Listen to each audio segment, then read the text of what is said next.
তুমি তো ফ্যাসিস্ট ছিলা, তোমাকে আর কি বলবো।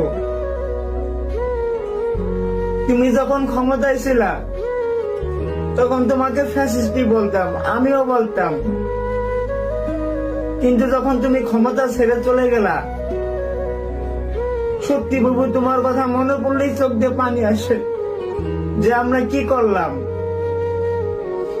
তোমার যদি রাখতে পারতাম 2041 সাল পর্যন্ত, সত্যি বাংলাদেশটা হয়তো সিঙ্গাপুর। তুমি আগে বলতা যে আমি দিন রাত পরিশ্রম করি এই দেশের মানুষের জন্য, তখন হাসাহাসি করতাম যে বলে কি।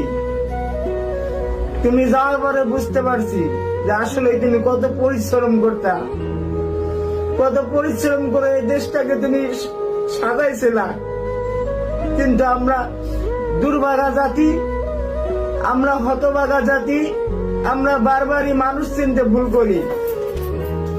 যদি তোমাকে আমরা চিনতে পারতাম তাহলে আমরা হইতাম ভাগ্যবান জাতি, কিন্তু আমরা তো মূর্খ, অজ্ঞ, মানুষের প্রতিদান দিতে জানি না।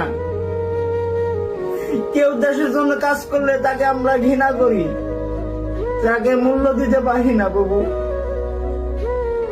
তোমার নিয়ে যখন ভিডিও বানাবার আসি বাবু, আমি নিজেকে কন্ট্রোল করতে পারি না, আমার চোখ দিয়ে অটোমেটিকলি পানি চলে আসে বাবু। তুমি অনেক ডিস্টার্ব করো, অনেক ডিস্টার্ব। তুমি আসলে একটা ডিস্টার্ব।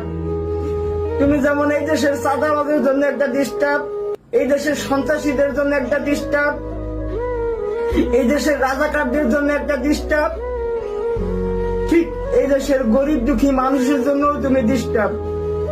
কারণ তোমার কথা যখন মনে পড়ে তখন চোখ দিয়ে অটোমেটিকলি পানি চলে আসে বুবু। যেখানেই থাকো ভালো থেকো, তোমার সুস্থতাই কামনা করছি।